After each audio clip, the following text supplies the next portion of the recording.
बहुत सारा खाना बनाया है। सबसे पहले कोमल आती है तो देखती है कि सना का मर्डर हो गया है। वो तुरंत डिटेक्टिव मेहुल को फोन लगाती है। डिटेक्टिव मेहुल क्राइम सीन पे पहुंच जाता है और देखता है कि सना ने 3 चीजें अपने नीचे दबा के रखी है। उतने में वहां रोहन और राहुल भी आ जाते हैं।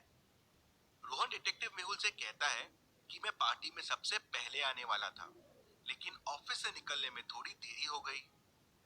राहुल बताता है कि मैं तो लेट ही आने वाला था।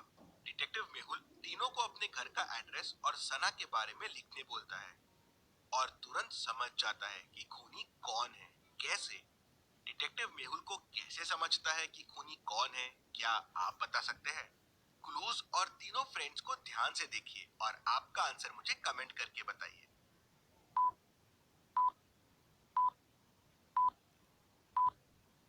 चलिए इसका आंसर देखते हैं। अगर आप ध्यान से देखेंगे तो तीनों क्लूज लेफ्ट हैंडर को पॉइंट कर रहे हैं। लेफ्ट स्लीपर, लेफ्ट ग्लव्स और लेफ्ट शूज। और इन तीनों में रोहन लेफ्टी है, तो मेहुल समझ जाता है कि सना ने रोहन के लिए क्लूज छोड़े थे। चलिए अगली पहेली देखते हैं। राजगढ़ में 3 चुड़ैलों का साया था। तीनों चुड़ैल राजा से बहुत डरती थी, तो राजमहल के आसपास नहीं भटकती थी। एक बार महल में आग लग जाती है। किसी तरह राजा बच जाता है। राजा गुस्से में तीनों चुड़ैल के पास जाता है और उनसे पूछता है, मेरे महल को तबाह किसने किया?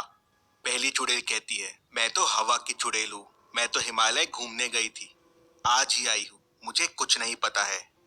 दूसरी चुड़ैल कहती है, मैं तो पानी की चुड़ैल हूँ। मैं आग कैसे लगा सकती हूँ? मैं भी घूमने गई थी, मुझे कुछ नहीं पता है। तीसरी चुड़ैल कहती है, मैं भी घूमने गई थी, आज ही आई हूँ, मुझे भी कुछ नहीं पता है।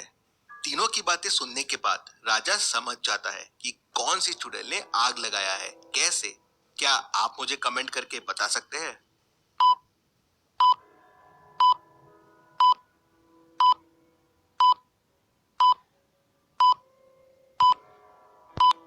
चलिए इसका आंसर देखते हैं। राजा ने चुड़ैलों को बताया ही नहीं था कि महल में आग लगी है।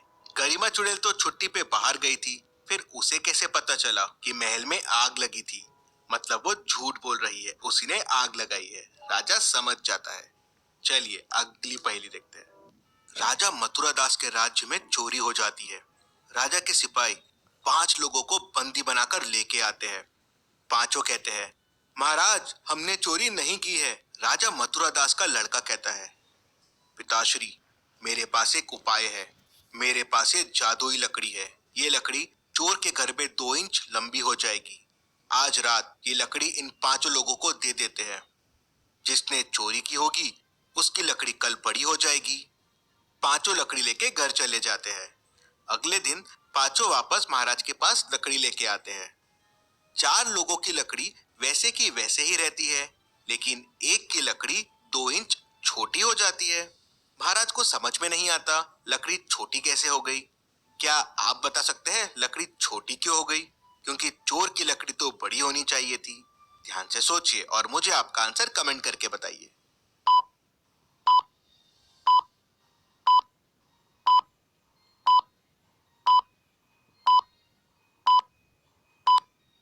चलिए इसका आंसर देखते हैं।